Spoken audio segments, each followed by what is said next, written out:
Welcome back to your live continuing coverage of Toy Fair 2017. Yes, live from New York City. This is your official Toy Fair coverage on BeTerrific. I'm Michael Artsis. You are the Terrifics, and you make BeTerrific special. I am so excited. Digital Phil's in the Slack chat. We've got Jenny from Finland, Paul Dixon from the UK, Caroline is in there. Oh my God, it's an amazing day here at the Jacob K. Javits Center. This is day 3, and it just gets crazier and crazier. A line down the stage to get on, and we've turned everybody away for this young lady who has come back 2 or 3 times, not only because her product is so good, because she is such a nice person. And I love that she believes in her product so much that when we had to bump her the other day, she said something I would have said, and Digital Phil understand the Ricky Vaughn in this, and that is, one day I'm going to be bigger than Lego. I loved it. I loved that line. I loved it. I went to her booth and I personally said, well, I actually thought her name was Angelica. I don't know where I got that from. But I said, is Angelica around? But I knew her face, and she said, well, Angelica's here. I'm Julie. Julie, you know what? We're going to get you on, and we're going to bump everybody out the way, and we're going to make sure IAmElemental has a great segment. Yes. So thank you for being so patient. Well, thank you for having me. I'm thrilled to be here. More importantly, thank you for creating such, not only a great toy, but a great category. And I'm going to explain it for everybody. But before I do, I want to congratulate you on winning one of the 6 Rising Women of WIT WIT, which is Women in Toys. Congratulations. That is a huge honor. Thank you. Also a Toady nominee, Toy of the Year twice, 2-time Toy of the Year and Rookie of the Year. And Rookie of the Year, wow. Yes. Wow. That's very nice. Yes, it's very exciting. Did you ever win a Rookie of the Year? Many sleepless nights. Many sleepless nights. Have you slept in the last few years? I have not had a full night's sleep in 2 years. So what's great about this company and this product line is that you brought it to Kickstarter to prove that this is something that the world wanted. And you weren't in the toy industry before. No. In fact, you were a lawyer turned stay-at-home mom who said this is needed, and a stay-at-home mom of 2 boys, interestingly enough. And this is women action figures, superheroes, which is a category that never existed before. And I don't know why you've created the category and now it's been copied and emulated, but yet you're still the rock star. Right. You're very sweet. You know, we kickstarted our company, and when I wrote the script for our Kickstarter, I opened with the question, where are the female action figures for girls? Because we argued that the female action figures on the market today are made for the adult male collector. As I said, less Hooters, more heroin is what we were trying to create. So we did 3 things. We created a figure with a healthier breast to hip ratio. We reinvented the superhero myth. So in the IAmElemental universe, the child is the superhero, and these figures represent their powers. I took the periodic table of elements and I reimagined it as the elements of power. So I emptied it out and I wrote courage, bravery, creativity, and we launched on Kickstarter with our Courage series. It was our first series of 7 figures, 4-inch figures, that are the building blocks of courage. And we had a $35,000 ask that we raised in 48 hours. And we went on to raise $163,000. And Time Magazine named us one of the top 25 inventions of 2014. Wow. Yeah. How long did it take you to go from Kickstarter to bringing it to market? Well, it's interesting that you asked that, because one of the problems that has arisen in the Kickstarter community is that, you know, it's very different to come up with a concept versus going into production. So did you have some of the, I mean, I would imagine you had some of the manufacturing problems, which especially when you do something, if you had gotten the $35,000 you asked for, you probably already had the manufacturing set up. But what happens is you're looking at a small plant, and then you get $168,000, and now you have to make, I don't know, 4 times as many toys, plus maybe you want to make some that you can then sell to retailers, or you want to have some inventory. So now you're making maybe 5 times as many toys. That manufacturer that you set up and set the pricing up with can't make that large a run for you, was maybe set up to do, you know, double that. You're now doing 5 times that, so now you have to find a new manufacturer, you have to find a new supply chain, new distribution, you want to step up your game. You also want to listen to some of the things that Kickstarter people have said and make those improvements. Am I accurate here on this? Well, it's interesting. I mean, I think that the reality is slightly different, because one of the things that you discover is that these factories all have minimums. Yeah. So we already knew that we had a minimum that we had to order through the factory to begin with, but there's a million factories, and so how do you find a factory? And one of the things we were lucky with is people pay it forward. Sure. So there was another Kickstarted company called Ruminate. They gave us our factory. Ruminate's another great story. Yes. Mark Cuban, and they were on Shark Tank. Mark Cuban and one of the other sharks bought the company. We've had Bettina, who started the company, on BeTerrific several times. Bettina and Alice. And they also created a category, electronics and building for young girls. Exactly, and they're very good friends of ours. I'd love to hear that they paid it forward. Oh, they pay it forward, and we try to do that too, and I think that's a huge component of crowdfunding and Kickstarter that is born out of that, because a lot of us, I say the internet's a genie in a bottle, right? 10 years ago, I would have had this idea, and I could have done nothing. I couldn't do anything with it. Right. But because of the miracle of the internet, I was able to be a mom who had an idea, and I found a factory. I've never been to my factory in China, but I Skype with him, and I talk to him online. I have a warehouse in California, so I can be sitting in my apartment in New York City looking at my stock in California. And so, these barriers to entry disappeared, but it's very different to be a Kickstarter than a company. And so we're really proud of the fact that we've been able to make that transition. So while the Time Magazine Top 25 Invention in 2014 was obviously huge for us and really propelled us forward, it's the Toady nominations this year that really validated us, because it's industry recognition, and we're really so grateful and thrilled about it. How did you had never been in the toy industry before, how did you create the first set of characters for the Kickstarter? I mean, it's not even easy to figure out how to make action figures, and then you've got to do that. Well, again, the internet. I found a company based out of Cincinnati, and they helped take the concept and convert it into an action figure. How did you have the faith in them? I mean, that's not easy to do, right? That's true. It could have probably gone I mean, because there are a lot of things on the internet I hear that aren't true. Right. Yeah, right. That's true. I mean, obviously, one of the things that my sons love the show Mythbusters. Oh, I love that Isn't that a great show? Yeah. And he's one of his taglines is "Failure is always an option." And so that's any entrepreneur has to go into it with the recognition that there's, we say we make rookie mistakes every day, and that's okay as long as they're not fatal. Sure. And so far they haven't been fatal. I disagree with that, though. Failure is never an option in my mind. It's never on the table. But you're going to make mistakes Mistakes are along the one way. thing. Failure is different in my mind. But okay, I'm hearing you out. It's interesting because we had McFarlane on yesterday, Todd McFarlane, and he was talking about how he manages his expectations, and he's expecting no's, and then when he gets a yes, it's a surprise. Absolutely. So we say 1 is greater than 0. We celebrate every little step along the way, and we say it's all talk until it's not. You got an 18-year-old at Brown. You got an 11-year-old on his way to Brown, or Harvard, or Yale, or somewhere, Princeton maybe.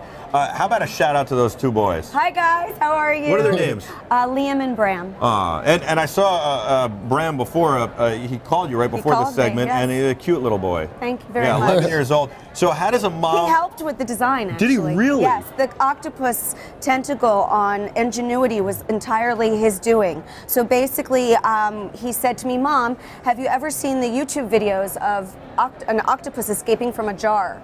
And they're problem solvers to the extreme, and so Ingenuity is all about problem solving. Right. Wow. And so we used his suggestion of the octopus and incorporated it into the We're going to get design. into the toys in 1 second. Okay. I do want to ask, how does a mom of 2 boys decide that this is what the industry is missing?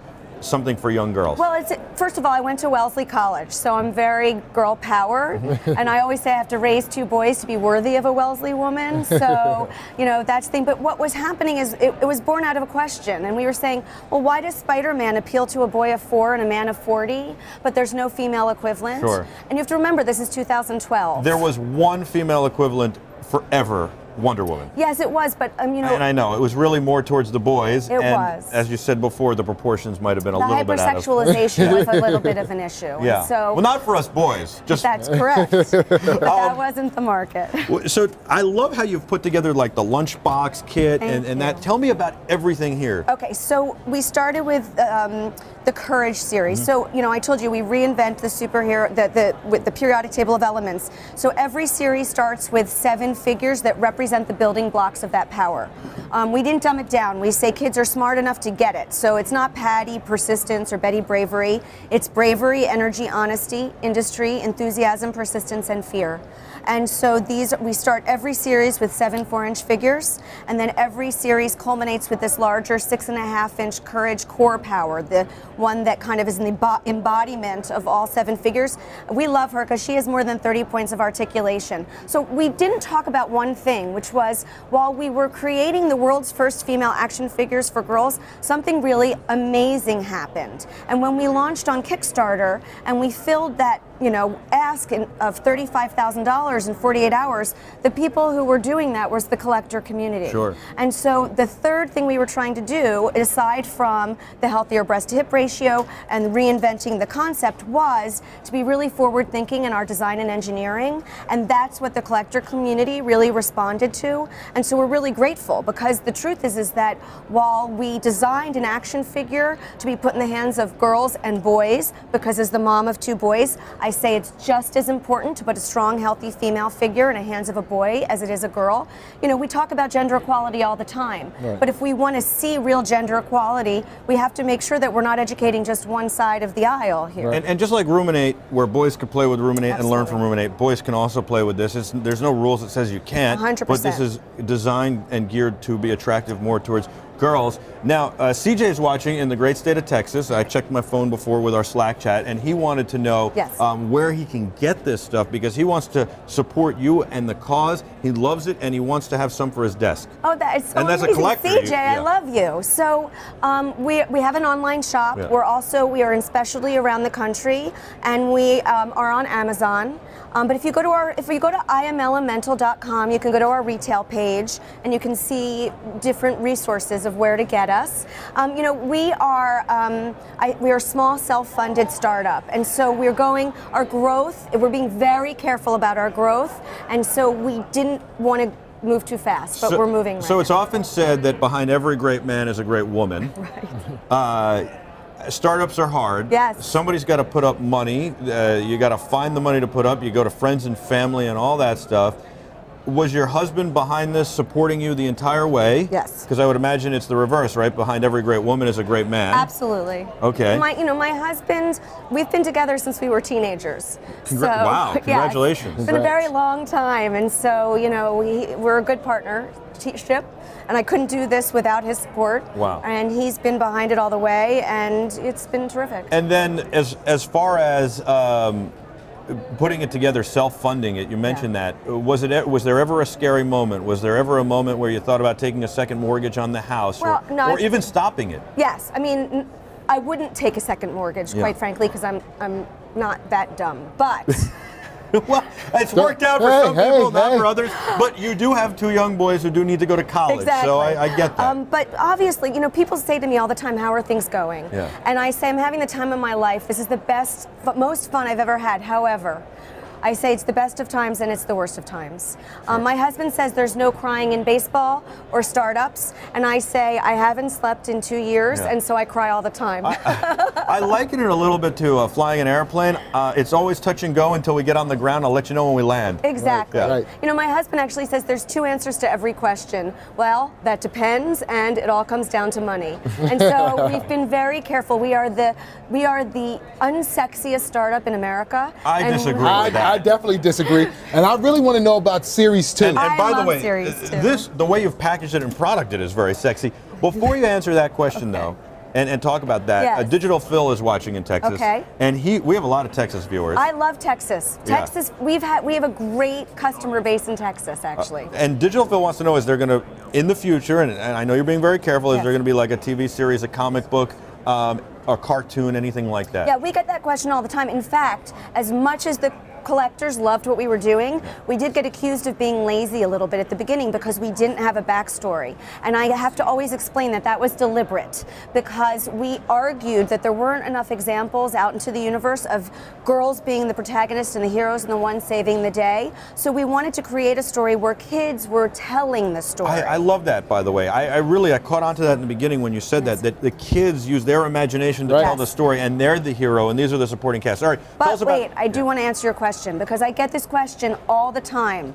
So I want to answer the question he asked. Well, it's Digital Phil's question. Digital Phil, it's a good question, and I will tell you the truth. We've been approached constantly since day one about content development, and it is something that probably will happen, but we're taking it very slow and carefully because we want to make sure that the message is retained. And I'm sure a lot of those conversations happen here at Toy Fair. Definitely. And a lot of the networking happens here at Toy Fair, and a lot of this helped you as well. Let's talk about Series 2. Series 2. So one of our taglines is "Real Heroes Walk Among Us," and we use a real-life muse for every series. So Joan of Arc was the muse for Series 1, and Series 2 has a new muse. So her name's Hypatia, and she was kind of a STEM superstar in ancient Alexandria before STEM was even a word. So we use that as our jumping off point, and I love it so much. We call them wisdom warriors, and they have more of a Greek feel to them, ancient warrior feel, and that's what we do. So it's the 7 building blocks of wisdom. So for instance, look, this is creativity.